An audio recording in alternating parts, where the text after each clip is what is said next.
Nagdadala ng maulap hanggang sa maulang panahon ang Bagyong Ada sa ilang bahagi ng Visayas at Mindanao. Habang patuloy pa ring umiiral sa bansa ang Northeast Monsoon na nakakaapekto sa ilang bahagi ng Luzon. Ang ulat panahon mula kay Jen Garcia. Sa weather bulletin mula sa Pag-asa, makikita sa ating iWeather Center, as of 10 a.m. kanina ay nasa 325 kilometers east ng Giwan, Eastern Samar na ang binabantayang bagyo ng Pag-asa na si Bagyong Ada. May taglay na hangin nitong 65 kilometers per hour at pagbugso na abot sa 80 kilometers per hour.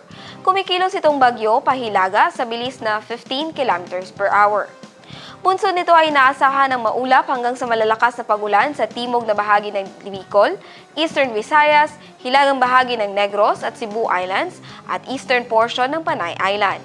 Magdudulot rin ito ng pagulan sa ilang bahagi ng Mindanao.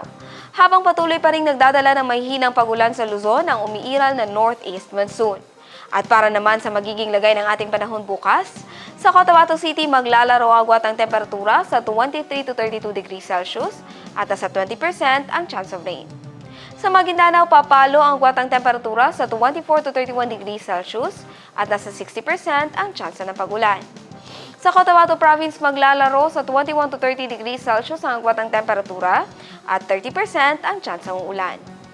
26 to 32 degrees Celsius naman ang magiging agwat ang temperatura sa Davao City bukas at 10% ang chance of rain.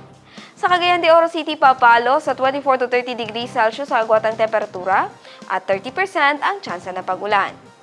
24 to 31 degrees Celsius ang inaasahang magiging agwat ang temperatura sa Zamboanga City bukas at 30% ang chance ng ulan.